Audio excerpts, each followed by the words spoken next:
LA Morning Part 2. Hello, this is VJ Sam. LA Morning Part 2. Bilingual program broadcasted in English and in Japanese every Wednesday at 9 a.m. on TJS Internet Radio. So tune in.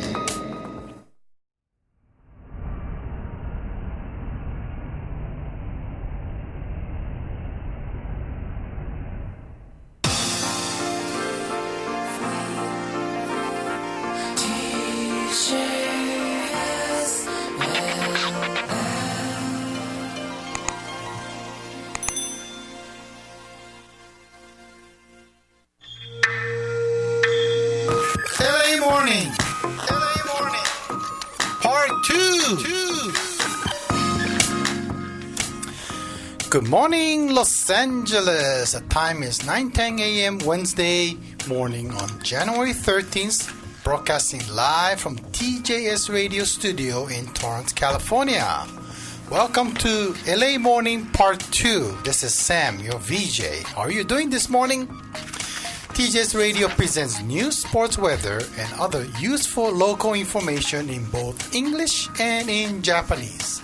This program broadcasts on internet radio, and you can hear us using the TJS Radio app on your smartphone and tablets.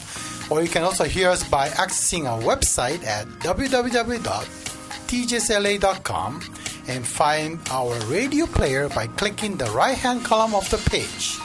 You can also watch us live on YouTube and searching us by viewing the keywords TJ Space Radio and find today's date followed by LA Morning Part 2. YouTube have its own live chat function, so you can send your messages and requests using this live chat function, or you can also send us your message and request accessing our website top page request form, and also by email radio@tjsla.com. So, allow me to introduce to our co-host, Mr. Shinkai. Good morning. おはようございます。引き続きこの番組も新海がも一緒にお送りしていきます。さあ LA モーニングパート2、今お聞きいただいたようにサムさんが英語で喋る部分があります。そして私が日本語で、お話をすると、特にニュースなんかはですね、サムさんが英語でニュースを読んで、私がそのニュースを日本語で読むという一応このバイリンガルプログラムという風になっております。そしてこの番組でもですね、ラジオの前のあなたからのメッセージやリクエストをお待ちしております。で、後ほど出てくる、コーナーといいますかね、盛り上がる話題の中で、例えば今更聞けないこの英語の発音ってどうなのとかですね、この言い回しってなんて言うのとか、こういうのってこの日本語英語に訳すことできるのとかですね、そういう今更なかなか聞けないよという英語の質問疑問をお送りください。もちろん普通のメッセージね、何気ないメッセージ、そしてリクエスト曲ももちろんお送りいただけます。 E メールの方、radio@tjsla.com、 radio@tjsla.com、 あるいは TJS ラジオウェブサイトトップページにありますメッセージフォームからお送りください。そしてLA モーニングから引き続き YouTube ライブをお送りしております。 YouTube をね見られるという方はですね、 YouTube 立ち上げていただいて、で検索で TJS スペースラジオとアルファベット入力してください。ぜひそちらのチャットがありますので、チャット利用してみてください。リアルタイムでメッセージを書き込んでいただくことができます。そちらもですね、楽しむ方法の一つとしてですね、参加してみてはいかがでしょうか。では天気お伝えしましょう。 Okay, weather for January 13th. So LA County and Orange County, sunny in the morning and partly cloudy this afternoon. The current temperature for Los Angeles County is 59 degrees Fahrenheit or 15 degrees centigrade. Orange County is 53 Fahrenheit or 12 degrees centigrade. Today's expected high temperature for Los Angeles County is 77 degrees Fahrenheit or 25 degrees centigrade. Or Orange County is 73 degrees Fahrenheit or 23 degrees centigrade. Today's sunrise time was 6:59 a.m. in Los Angeles County, and Orange County was 6:56 a.m. Sunset time, Los Angeles County, 5:05 p.m. Orange County is 5:04 p.m. さあ天気です。今現在 TJS ラジオ外を見ますと、まだ太陽が気持ちよく降り注いでおります。ただこのいい天気は午前中いっぱいで、午後からは雲が広がりそうなんですが、崩れるというわけではありません。もう明日はまた晴れの予報が出ていますからね。で、今日の予想最高気温、ダウンタウン LA で華氏77度、摂氏25度、そしてオレンジカウンティアーバインで華氏73度、摂氏23度です。サンセットの予想時刻、ロサンゼルスカウンティが午後5時5分、そしてオレンジカウンティが午後5時4分という風になっています。さあ、先ほど少しだけお話ししましたけど、英語にまつわるメッセージお待ちしておりますというふうに、お伝えいたしましたが、花金スカイウォーカーさんがですね、はい、先週も早速こんなメッセージを送ってきてくださってるんですよ。はい、ありがとうございます。Good morning と。Good morning。未だによくわからないのがスポーツドリンクです。以前、これベトナムに行った時らしいんですけど、風邪をひいてあまり辛くてホテルの部屋から動けなかったことがありました。で、高熱が出て水分補給をしたいからアイソトニックウォーターが欲しいとホテルにですね頼んだら、心配そうな顔をして急いで持ってきてくれたのが、トニックウォーターでしたと。あの時の複雑な気持ちは今でも、覚えています。非ネイティブ同士の英語でしたが、普通は何と言えば1回で通じるんでしょうか。スポーツドリンク。スポーツドリンクはね、こっちでいう多分 NG ドリンクに当たると思いますね。なるほどね。あとはそれぞれの商品の名前がね、もうゲータレイドとかね、言えばね、だったらね、バイタミンウォーターとかね、絶対間違いないと思います。そういう言い方になっちゃうかもしれないですよね。スポーツドリンクっていうのを英語で一発で表す。もしね、あるよ、ご存知な方はですね、ぜひチャットに書き込んでいただいてもいいですし、E メールお待ちしております。こんなようなですね、このようなこれって一体英語で何なの、これ日本語の英語なのとかですね、そんな疑問質問をお送りください。結構あると思いますよ。あとほら、例えばドリンクバーとかね、あとバイキングね、バフェビュッフェバフェどっち？ブフェがブフェでもバフェでも、どっちでも通じそうですよね。あとはタレントね、とかね。こっちで言う言葉ありませんね。タレントってないですよね、カテゴリーが。だってカテゴリーがね、だってアクターだったりコメディアンだったり、あとはアンカーだったりとか。そうですね。あれはどうなんですか？例えばほらジェームス・コーデンとか、ああいう夜出てくるやつはね、ああいう人はレイナイトショーになりますけど。そう、レイナイトショー。喋ってる人たちのカテゴリーは何なんでしょうね。なんでしょうね。今ホストか、だから日本だとああいう人たちタレントっていうふうに言いますけどね。そう、そんなバラエティーショーとかね、そうそういうね、話でこれどうなんだろうなんてのがあったら、ぜひ質問してください。さあ、ということで今日もですね、この番組、あと50分ちょっと生放送でお送りしていきます。お付き合いよろしくお願いします。この後はニュースいきましょう。 Time for the news. TJ's Newsline. Okay, Japan likes to expand the state of emergency. So Japanese government is expected to expand the state of emergency on Wednesday in effort to counter a steep rise of coronavirus infection. Declaration currently covers Tokyo and 3 neighboring prefectures.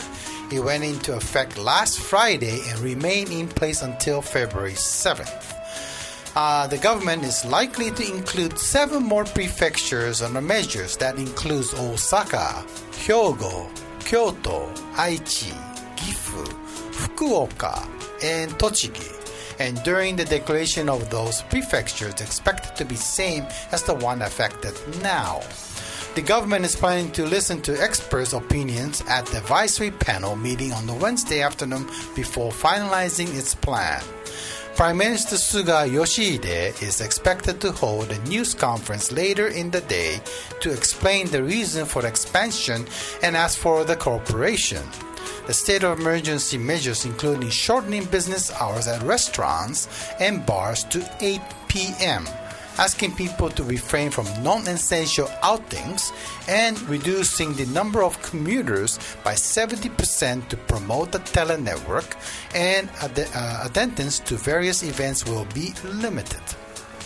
新型コロナウイルス対策で日本政府は13日、大阪、兵庫、京都3府県のほか、愛知、岐阜、福岡、栃木合わせて7府県を対象に緊急事態宣言を出す方針です。で、宣言の対象地域は先に出された首都圏の1都3県を含めて11都府県に拡大することになります。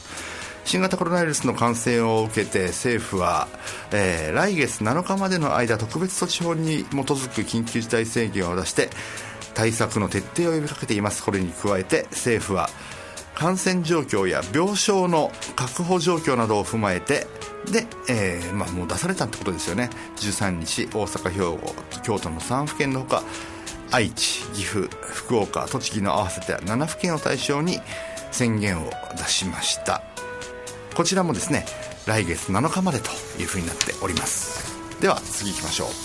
Okay, ex-SoftBank workers suspected of stealing the 5G network information. So, Tokyo police have arrested a former employee of mobile carrier SoftBank for allegedly stealing the trade secrets related to 5G wireless technology from the company. Police arrested 45-year-old Aiba Kuniaki on Tuesday on suspicion of violating the law to prevent unfair competition. In December of 2019, the Aiba allegedly accessed SoftBank's server with his home PC and illegally obtained the technical information related to 5G by emailing the data to himself. Aiba was employed as an engineer at SoftBank at the time, but the police say that one day after the alleged theft, he switched jobs to the rival firm Rakuten Mobile. SoftBank and other major Japanese carriers launched a high-speed, large-capacity of 5G wireless nexus last month. Rakuten Mobile is a later comer in making a full-scale entry into the cell phone business only last year. It began 5G services in September.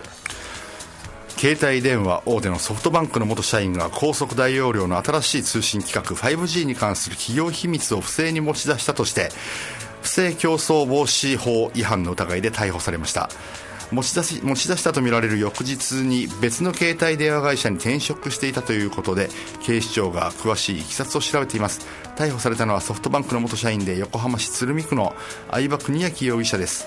経営視聴によりますと、おととし12月、自宅のパソコンからソフトバンクのサーバーにアクセスした上、企業秘密にあたる 5G の情報技術に関するファイルを自らのアドレスにメール送信して不正に持ち出したとして、不正競争防止法違反の疑いが持たれています。相葉容疑者はおととしまでソフトバンクの技術者として勤めていましたが、ファイルを持ち出したとみられる翌日に、去年携帯電話事業に本格参入した楽天モバイルに転職していたということです。高速大容量の特徴の 5G はソフトバンクなど携帯電話会社大手各社が去年3月に、楽天モバイルがその後半年後の9月にサービスを開始しました。では次行きましょう。Okay, coronavirus cases for January 13th. This is a case for the California cases. The data is from Tuesday, up by 53,260 cases. Is now 2,799,189. Death is rose by 678. That is total of 31,156.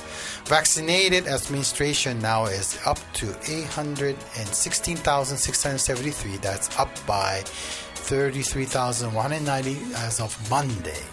The coronavirus cases for Japan. Cases rose also there by 5,871. The total cases now 304,752. Death is by 97 more person is 4,289. Recovery is now 225,396 person. 新型コロナの、感染者数お伝えしましょう。まずはカリフォルニアから。昨日1日で53,260人増えて279万9,189人、亡くなった方は678人増えて3万1,156人です。そしてワクチンを、投与した人数が月曜日の時点ですが、月曜日で33,197人増えて81万6,673人となりました。日本見てみましょう。日本は5,871人増えて34,725人、亡くなった方は97人増えて4,289人、そしてリカバーした方、実際に治った方ですねが22万5,396人というふうになっております。以上ニュースお伝えしました。 CM を挟んで今日は何の日いきます。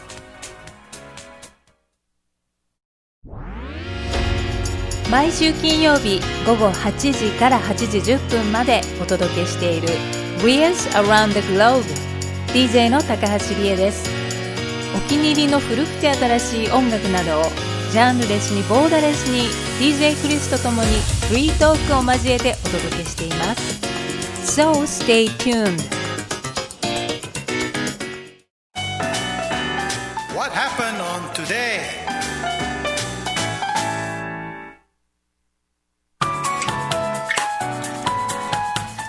Okay, what happened on today for January 13th? So today is 1946. The cigarette maker Peace.A 10-pack version was released on the Ministry of Finance monopoly in January as of the first product. So the name of the new issue was publicity offer along with the design, and the first was a new world, but the piece of the two was adopted of the differently point of manufacturing technology. Peace has been released as a memorial for the peace in 1920 after the end of the World War I, but the sales eventually ceased, and currently the version of Hope has no affiliation with the pre-war variants. The current variant was released in hopes as a dream of hope, the peaceful future of the confusion of period of after the World War II. さあ、1946年昭和21年の今日、ピース、タバコのねピースが発売されたんですね。それに伴って今日はピース記念日ということなんですね。かなり高級品だったそうで、東京有楽町の販売店ではそんな高級品にもかかわらず、なんと発売開始からおよそ1時間で1000箱が即売り切れたほどの人気ぶりだったそうです。でまた購入はアナウンスでいくと10本入りで7円、1箱ね、1箱7円で、日曜祝日に、1人1箱だけに限られていたこともあって、タバコを吸うこと自体が一種のステータスにもなっていたなんていう話もあります。ちなみにピースのあまりの人気ぶりから当時のパッケージに使用されていた紺色はピース紺として新たな、色に登録されたということです。ピースね。ピースね。でも7円って当時のお金ってどんなもんなんでしょうね。いやだからこの高級っていうぐらいかなり高級なんじゃないんですか。多分今と物価の価値がどれぐらい違うのかという感じはしますけど、あれサムさんは喫煙はずっとこれまでは以前はしていたとか。そうね、アメリカ91年までは吸ってたかもしれない、ね、ああ随分昔ですね、きっぱりもうやめたと。やめちゃいました、はい。ピースね、なんかね一時期かっこつけて昔を吸っていたことがありますけどピースはきついタバコなのでピース吸ってるとちょっと渋いぜみたいなねのがあったかもしれないですけど、きつくて吸えません。ちょっとカメルかマルボロになっちゃうのかな。ああそんな感じかもしれないですね。はい。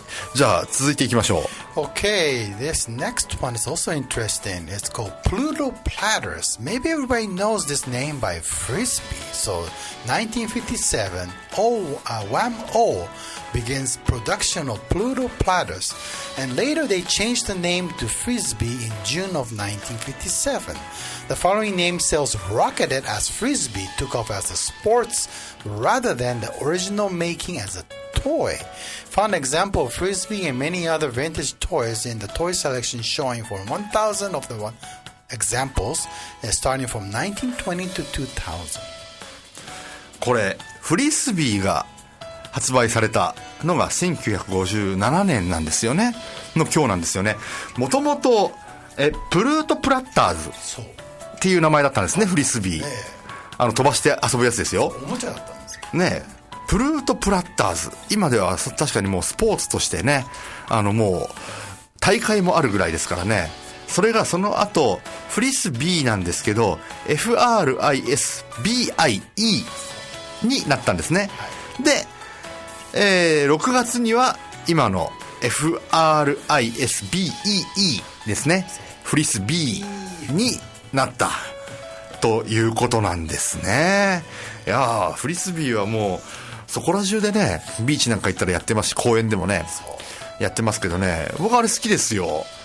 結構ね、面白いですよね。なかなか面白いですよね。ブーメランみたいにして帰ってくるし。そうなんですよね。フリスビーが発売された日、1957年でした。誕生日いきましょうか。Okay, birthday for January 13th. So, Ito Ran, the Japanese singer and actress of 1995, and she's celebrating her 66 years old today. まずは伊藤蘭さんですね。キャンディーズの伊藤蘭さん。これはね、実は先週ですね、先日か、日本の、テレビ東京で放映された数日前に、3秒聴けば誰でもわかる名曲というテレビ番組があったんですね。はいはいはい。そこにキャンディーズが出ていて、いや、可愛かったな。伊藤蘭さん真ん中で歌ってますね、よくね。はい、伊藤蘭さん55年生まれでございます。さあ続いて、Okay, next one is Yoko Nagayama, Japanese singer also, and her birthday is on the 1968, and she's celebrating her 53 years old today. そう、長山洋子さんね、今やもう演歌歌手として活躍されていますが、幼い頃は民謡を歌ってたんですね。ただデビューはポップシンガーとしてデビューしているわけです。はい、長山洋子さん68年生まれ、現在53歳になられました。さあ続いて、 Okay, next one is Aya Hirayama, Japanese actress, born on 1984, and she's celebrating her 37 years old today. もともとはこの平山綾さんって多分モデルだったんじゃないかなというふうに思います。でその後タレントとしてですね活躍されていますよね。さあもう一人いきましょう。俳優ですね。 Okay, the local guy here is Orlando Bloom, actor. He's famous for Lord of the Rings, and he played the part of the Legolas. So his birthday is 1977. He's celebrating 43 years old today. オーランド・ブルームさん77年生まれ44歳なんですね。今サムさんも言いました通りロード・オブ・ザ・リング、あるいはですね、ほらジャック・スパローのパイレーツ・オブ・カリビアンの中にも準主役で出ておりましたのでご存知の方も多いと思います。さあでは曲いきましょうか。Okay, one of the birthday girl, Candies, okay? 春一番。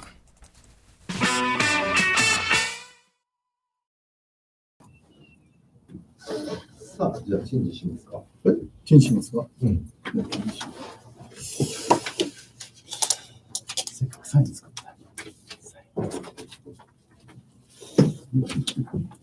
失礼します。これはいらない。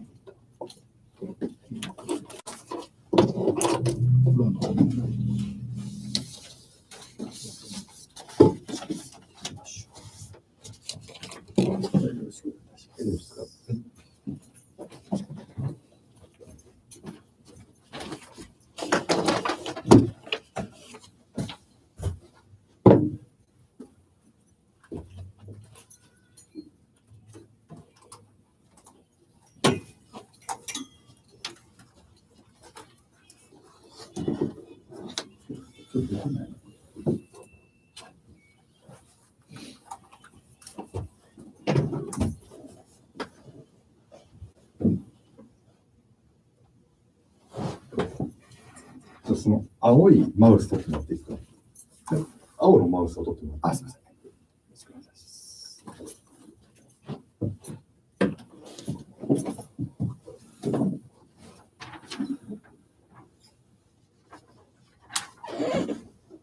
そうそう、関東さん、一替えなのよ。席替え。なぜでしょう。なぜかって、いや、サムさんもやっぱそっちでね、もうやってもらえるようにということで、はい。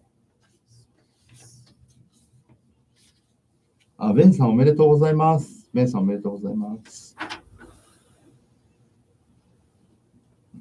フリートーク。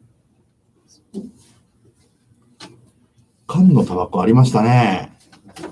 そこのフリートークです。ちょっとその辺の話しましょうか。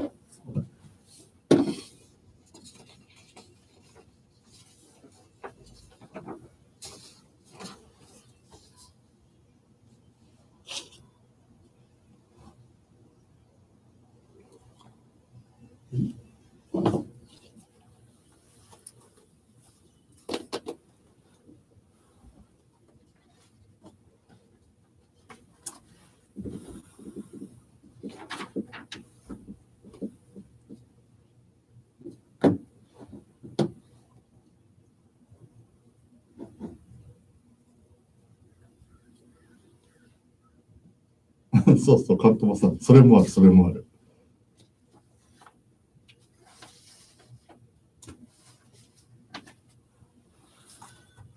あの頃、親父はカンピーとかハイライトだったね。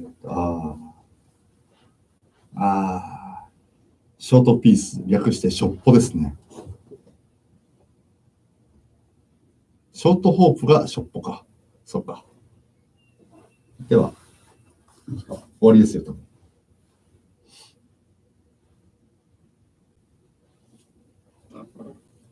毎週土曜日の午後8時からお届けしているイビザカフェ。 DJ はヤコミカです。私が今とっても気になっている話題をおすすめの音楽とともに紹介しています。イビザというフレーズにグッときたあなたも、そうじゃないあなたも、ロサンゼルス DJS レディオにステイチューン。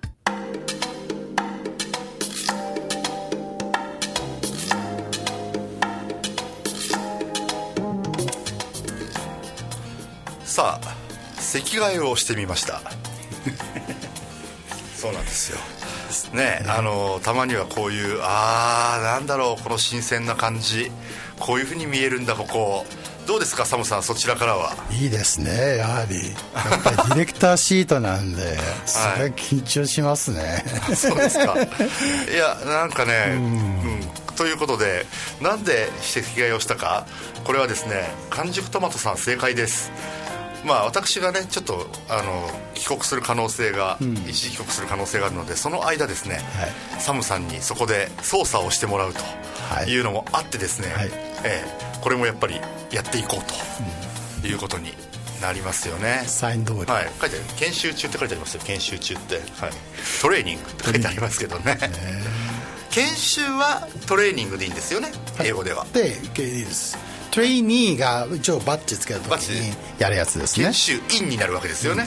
員になります。そうですよね、あれなんですか。じゃあスポーツとかでよくスポーツジムでトレーニングするっていうののトレーニングっていうのは、だから練習トレーニング、それは同じトレーニングでいいんですか。考えはね一緒ですよね、一応プラクティスっていうか、練習だから。そうなんですね、そこは同じなんですね。ですね。でも講師もらってる方になると、トレーニングになります。そういう風になるわけですね。そうか。でね、さっきちょっとタバコの話題出たじゃないですか、今日がピース記念日。いろいろタバコに関してはね、昔缶に入ってたタバコありましたよねっていう、丸いやつです、ね、丸いやつありましたよね。何本入りだっけあれ多分相当30本とか40本入ってるんじゃないですか。多分そうですよね。缶ピースね、缶ピースありましたよね。あとはホープもありましたね。短いね、フィルターがついてないやつね。そう、ショートホップって言うんだよ。あれかなりきついんですよね、吸う時で。ステゴガールさ、下にね葉っぱがついちゃうんだよね。そうでトントンってやって片方に集めてね、紙を絞って吸ってたって。懐かしいですね。ゴールデンバットとかありましたね。そっか、思い出した。あと昔だと、オレンジ色のエコーとか、あと若葉とかね、ミネもありましたね。あれ今でも日本にもあるのかな。でその後にセブンが来たんだっけ。そうセブンスタースターセブンでかセブンマイルドセブンがいやそうそうあってっていうね、いろんなこう言い方が昔はありましたね。ショートホープのことをショッポって言ってましたね。でセブンスターのことを場所によっては、あれですよ、場所の地域によってはセブンスターのことをセッターって言ってるところとブンタって言ってるところがあるみたいなんですよね。はい、そんなのもありましたけど、あとジッポーね、チルチルチルさん書いてくださってますけど、めちゃめちゃ流行りましたよねって。ジッポー流行ったな、ジッポー買ったな。そうそう、僕まだ持ってますよ。ジッポー、何個か持ってます、はい、あれかっこいいですよね。かっこいいね、こうパチンと開けながら。そう、あれをいかにかっこよく火つけるかみたいなのもそう流行りましたよね。そうニューヨークまた行きたいさん、はい、たまにはいいでしょう、僕映るのもこうやって。でもサムさんもすごいですよ、もう背中に光が当たって五光が差してるようになってますからね、そうなんです。まあそんなメッセージもいただいてますし、あと今日本に帰るなんて話したんですけど、厳しくなりましたね。なりましたね。もありましたけど、日本国に入る時も、当然72時間以内のPCR 検査が必要、そして今、日本国パスポートじゃないと入れない、これが一応1月31日までっていうので聞いています、1月31日が2月7日になりましたね。なりましたね、はい、2月7日までになりましたね。あと PCR 検査は受けて飛行機乗るまでの72時間らしいですね。そうですね、はい、っていうのが必要になったと。そして逆、アメリカに入ってくるのも厳しくなりましたね。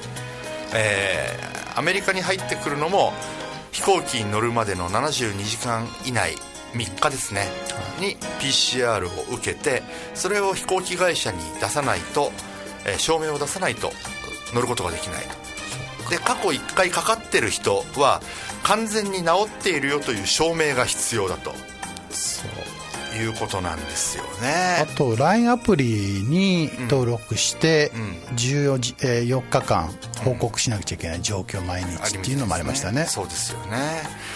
いやまあ本当そうですよね。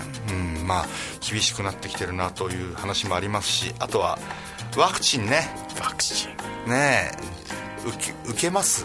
僕はちょっとできない理由があって、そうだ、心臓発作やってるんで、血のサラサラのブラッドテナーしてる人は防いだ方がいいっていうことで、僕はちょっと、だからそれ以上に気をつけないといけないということなんですけど。そうですよね、いややっぱり、ちょっと厳しいっすよね、なかなかね。いろんなね副作用の話等々もあるので、皆さんどうされるのかなというふうに思います。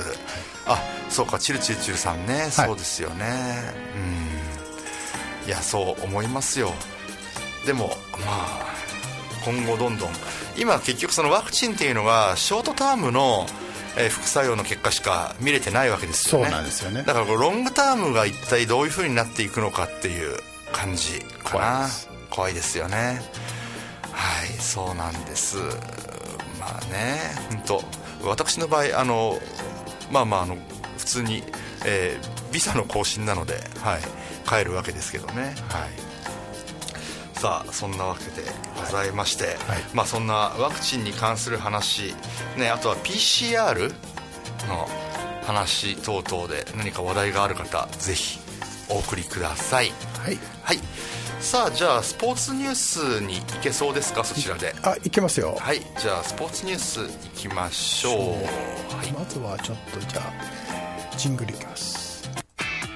Time for the sports news.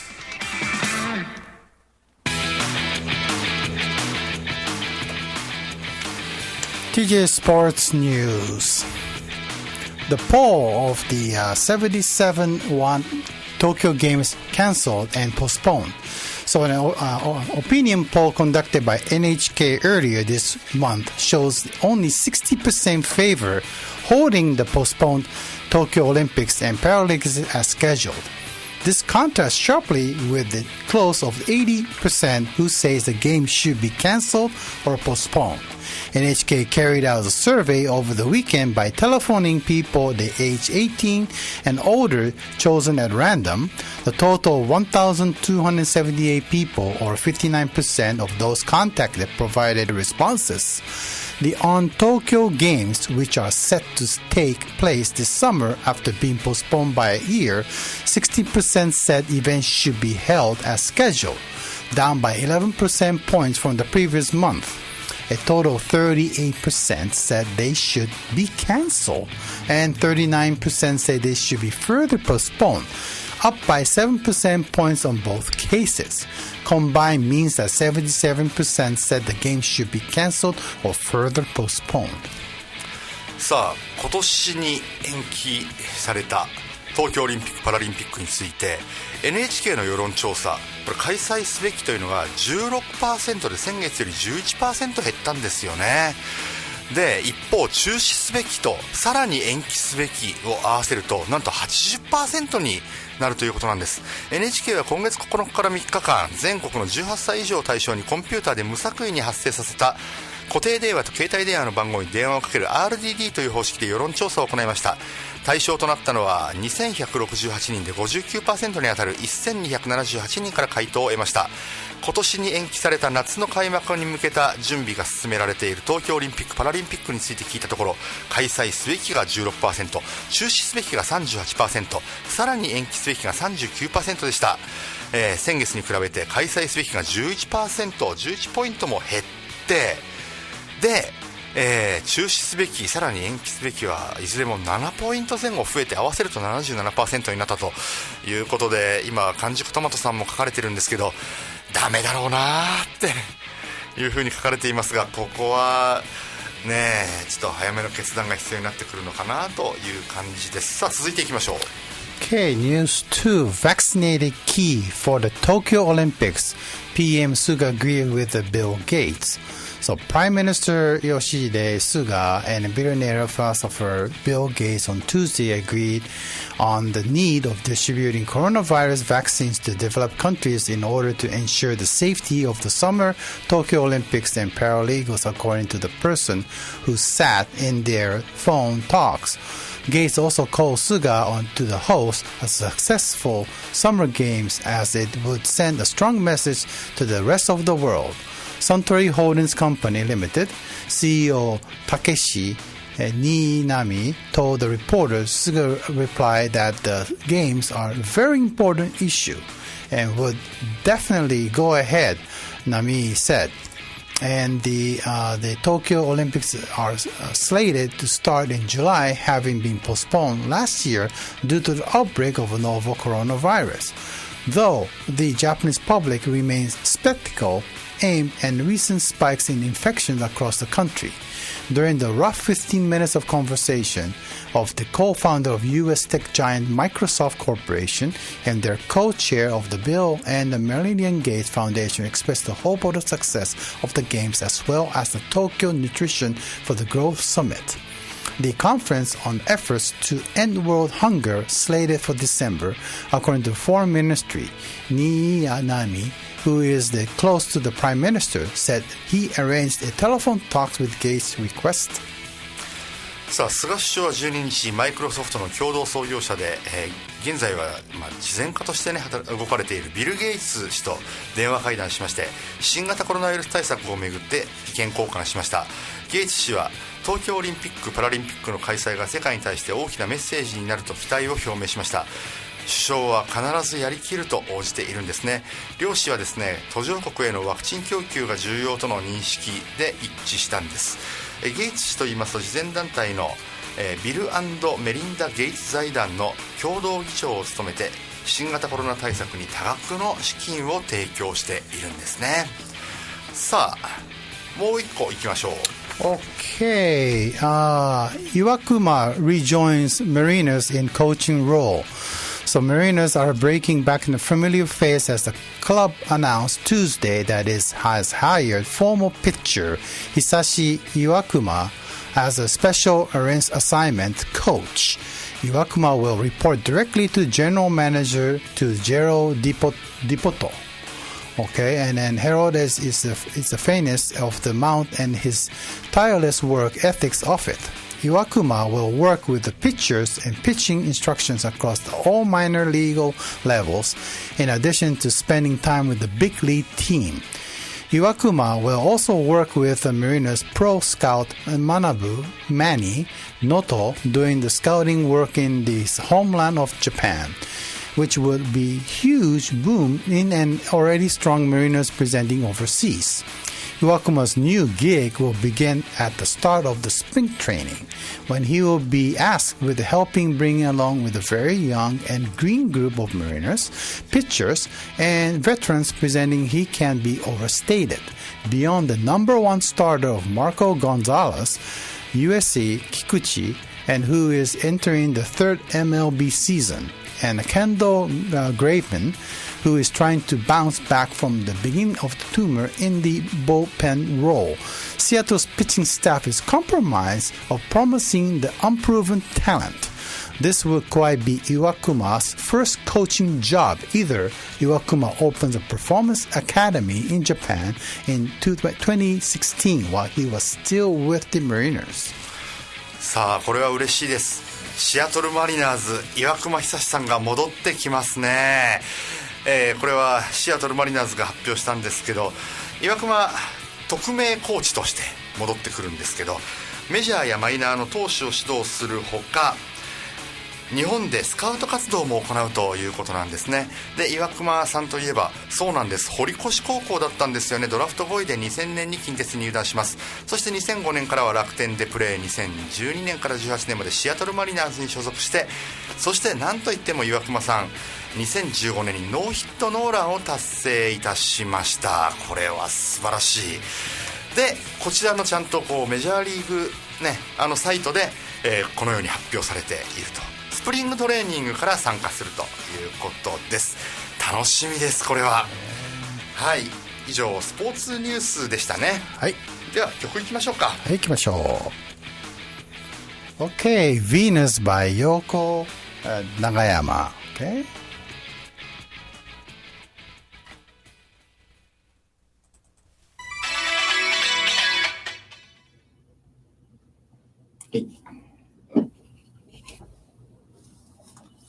知ってるこれ。そうだ。あ、ちなみに次のスイートディズベルエ0109って書いてあるけど、それで合ってますんで。合ってますか？うん。わかりました。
ロサンゼルスから注目のトピックス満載でお送りしているスイート肉ズ LA。 今年最初の全米ラーメン普及委員会はチャーシューをですね、やった、食べる？いや使う部分の食べ比べ。スイートディグズ LA は土曜日夕方6時から。まだ正解を言っていない。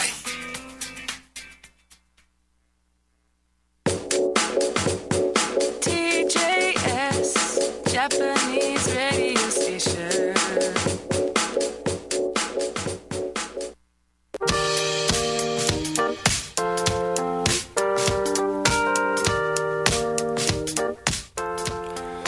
さあ時刻はロサンゼルス時間で午前9時56分です。3号さんからでよろしいかな。はい。帰国の時 PCR ね、どこで受けるんだろうという話ですよね。ですね。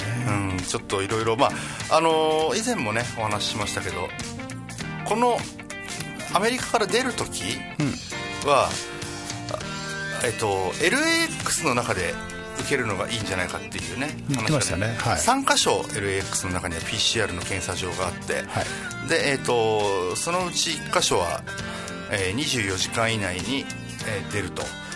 で、その受けた方はですね8時間でもう出たというふうには言ってましたよね。3箇所あるということなんです。はい。さあ E メールいきますね。はい。乱太郎さん、セカンドバック。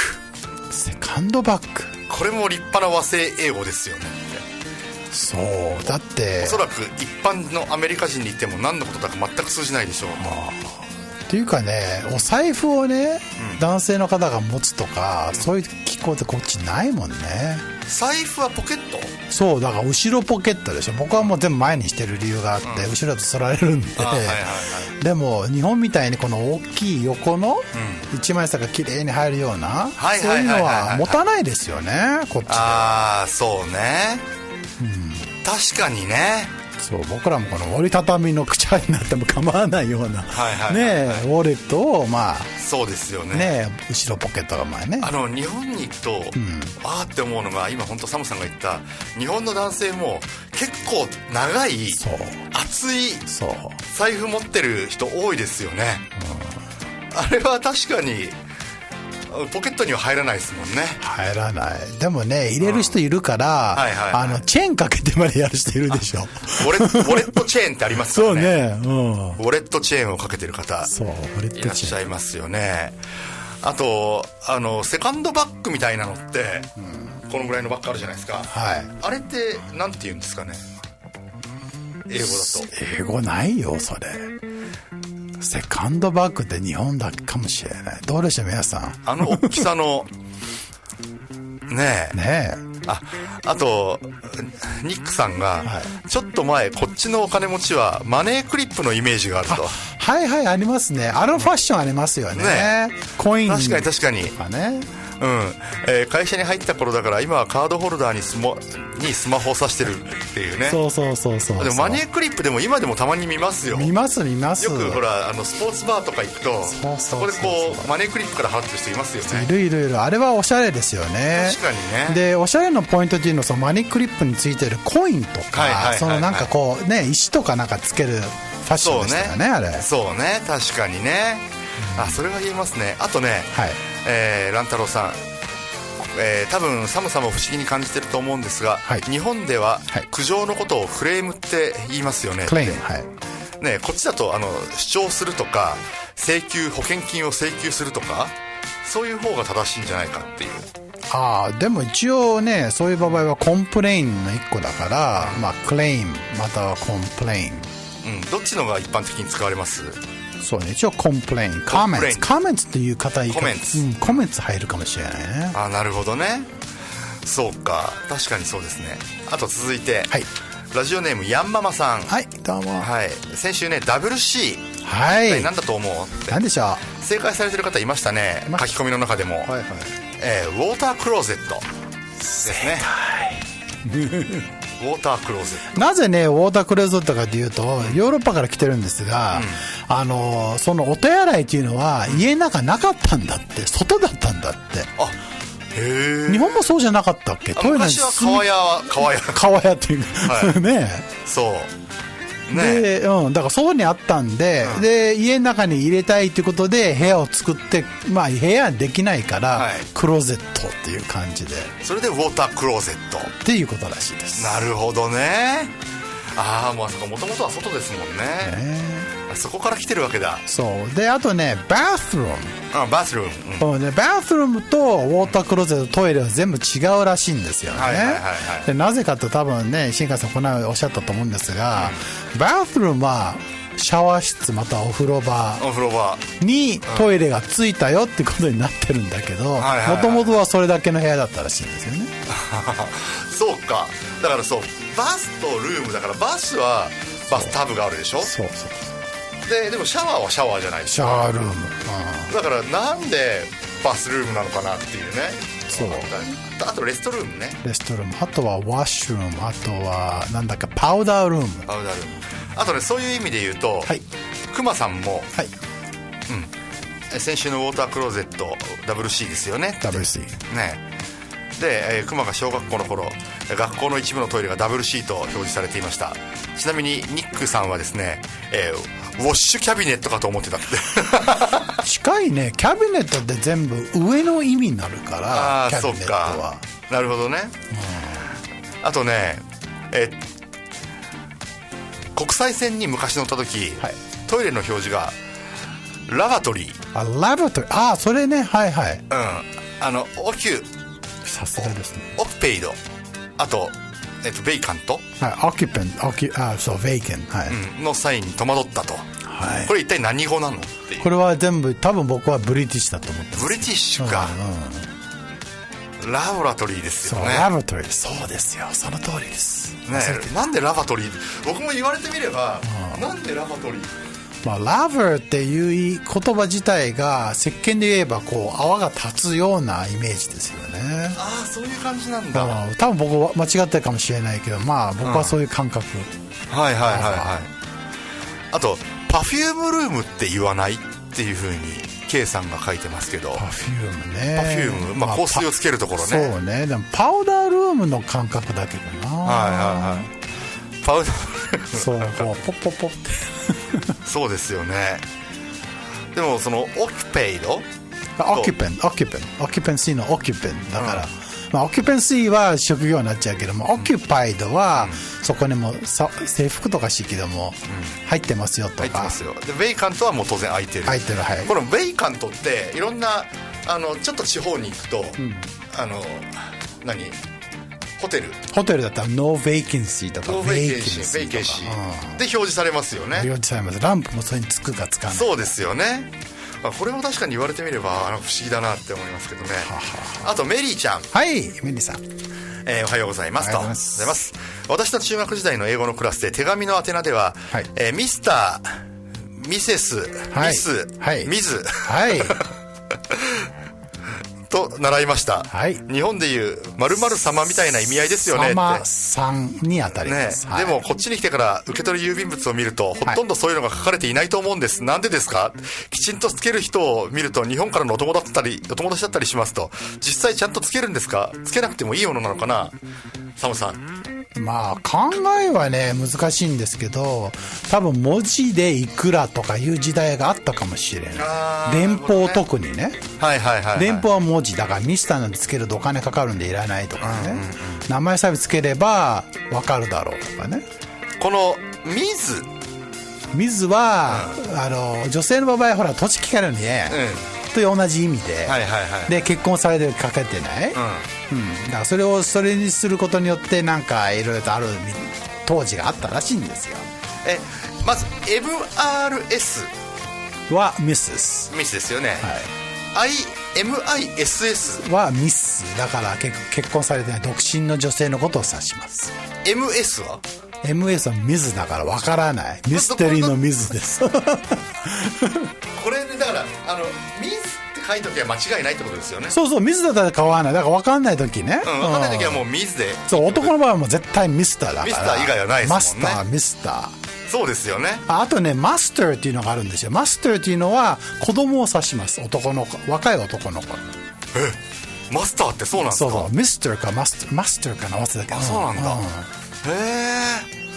え。いや、これ面白い。今日も面白かったですね。ですね。これはまたどうでしょう、皆さんも思いついたらこれって何なのみたいなね。あとね、そう、やっぱり犬が好きさん、ね、はい、携帯電話会社、はい、ボライゾン、はいはい。これ昔知らなくてベリゾンって呼んでいたと。なるほどね。これベライゾン、ボライゾン、ブライゾン、ホライゾンみたいにブライゾンなんです。ブライゾンでいいんですね、はい、ホライゾンと同じような感じ、はい、同じ感じの感覚で考えると言いやすいと思います。これは迷いますよね。ね、電話会社いっぱいあったんで昔、まあ元はねベル会社だったんですが、ベルカンパニーですよね。ベルカンパニーだったのが、東と西海岸を分けて、こっちはパシフィックベルとなって、でもう一個違う会社が GTE っていうのがあった、ジェネラルテレフォンエクイプメントかな、があったんで、それがブライゾンっていうことに変わりました。こっちは今 AT&T とか、シングラっていう会社もありましたけども、今はまあ AT&T とブライゾンがメインですよね。そういうことですよね。日本でいうなんだっけ、NTT と、あともうなんかなかったっけ、それぐらいだかな。ちゃんとしたなんていうんですか、KDD か NTT KDDI か、でも NTT が基本固定電話、固定と国内、 KDD が国際なのかな、そうですよね。そうですよね。ステゴガールさんが、飛行機の予約で12歳未満の男の子の、継承が、MSTR。それです、マスターかミスターか忘れたけど、やっと意味が分かったって書いてある、そういうことなんですよね。そういうことです。で男性にしか当たらない、そういうことですね。ぜひぜひまだ1週間ありますので、皆さん考えていただいて、ね、こんなのどう、これって何なのみたいな英語であったらぜひお寄せください。さあ、じゃあエンディングに行きますか。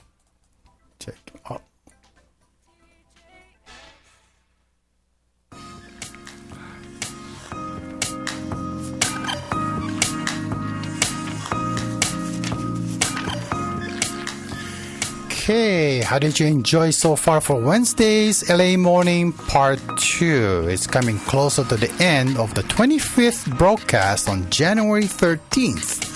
So we are open to any topics, suggestion coming from you too about this program. So please present your messages using our request form from our website, or you can even email us at radio@tjsla.com. Or if it's easier for you, you can send your messages from the YouTube channel using the live chat function. So please search us by typing the keywords TJS Space Radio during our live show. And don't forget to watch our studio live cam from our website www.tjsla.com. So see you later next week on Wednesday at 9 a.m. on TJS Internet Radio.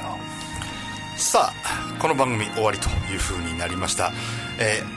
いろんな質問等がありましたら TGS ラジオのウェブサイトトップページにですね、メッセージフォームがあります。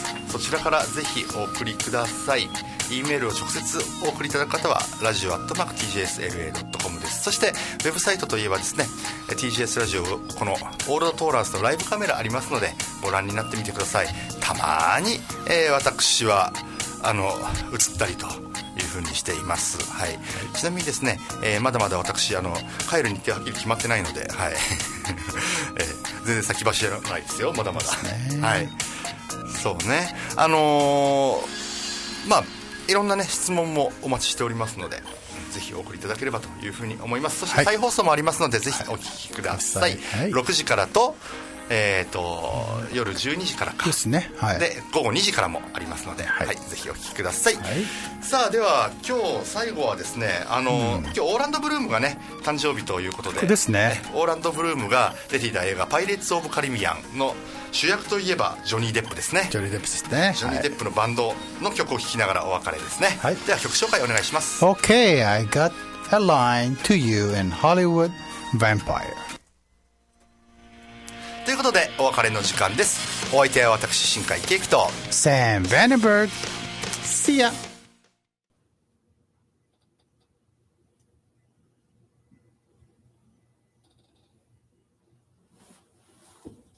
ろしいですか。はい、お疲れ様でした。で、これが、もう短い曲なんで、終わりまでいっちゃいましょう。うん。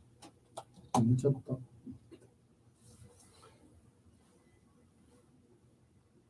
VR ゴルファーさん、VA ゴルファーさん。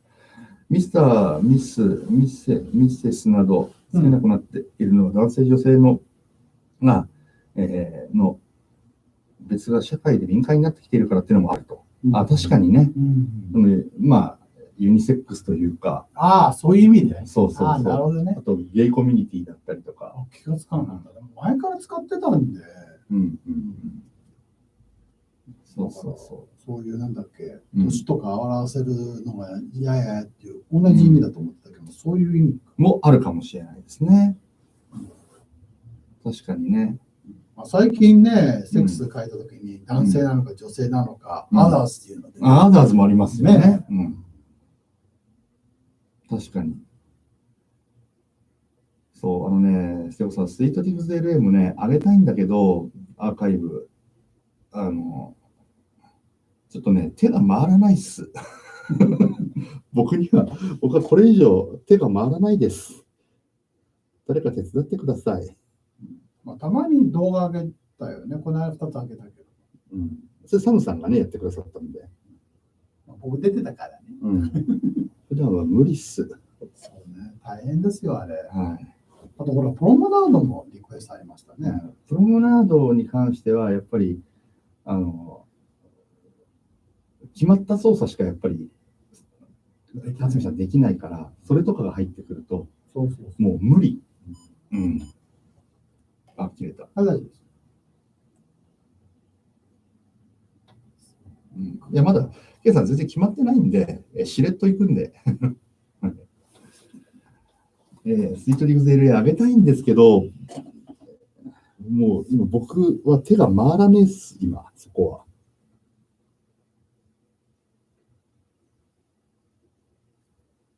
どうします？操作。僕もあんまりわかんない。曲、覚えましょう。言うんで。はい。これ覚えます。曲終わったら、停止ボタンを。停止ボタンですね。押しちゃってください。ラジオの方は。で、ラジオ切っちゃってください。ラジオどれこれ？それ、インターネットラジオだから下です。下ディスクネクト。はい。ということで、こっちはセーブしで、セーブをかけるんですけど、ちょっと後ろが今伸びちゃってるじゃないですか。その部分消しちゃうんですけど、とりあえず、はい、皆さんありがとうございました。はい、また分かりましたらいろいろお伝えしますね。はい。では、ありがとうございました。切ります。お疲れ様でした。ありがとうございました。Thank you. Next week.